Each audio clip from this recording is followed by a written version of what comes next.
Juma Mubarak, happy Friday, happy weekend. Back here at the mother of all colonial bullshit, genocide and white supremacy and colonialism. Welcome back. And today we are on the third day after the announcement of the so-called ceasefire in the context of the global colonial genocide against the Palestinian people, particularly that of the people of Gaza. Up to 100,000 killed, tens of thousands still under the rubble, some 15,000 dead children. And it's fitting that we're here because Israel is a project of the British.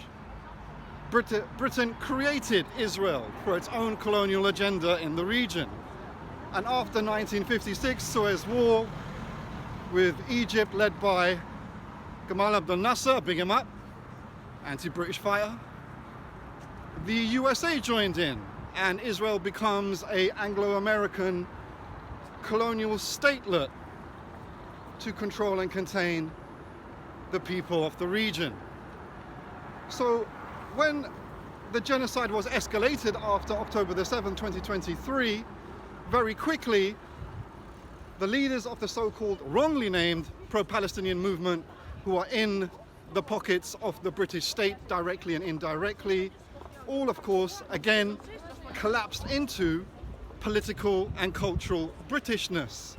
And by that I mean basically bootlicking the British police, the British state and British law.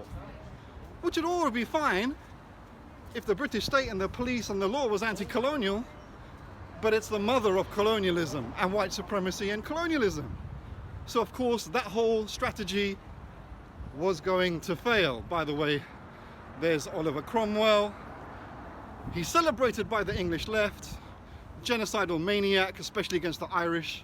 Actually, I remember back in the late 90s, I was at the Irish Camden Centre, and Harpal Bra, who was my mentor, piece of shit really, corrupt, aristocratic piece of shit, landowning bourgeois from Punjab, pretends to be a communist. Anyway, he made a speech in front of all of these hardcore Fenians.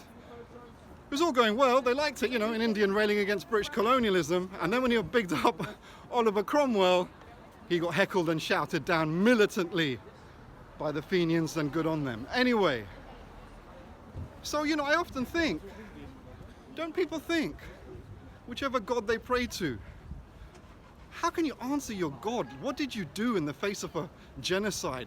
Why didn't you go into attempted rebellion? Why did you continue being a colonial wage slave, going to slave for the very people facilitating the genocide, i.e. the British?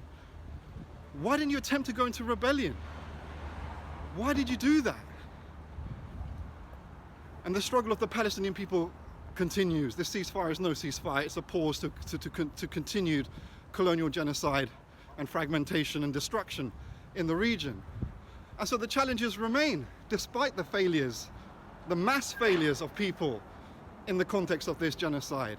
The challenges remain going forward, to unite the community, to unite the oppressed, to do that independently in an anti-colonial framework.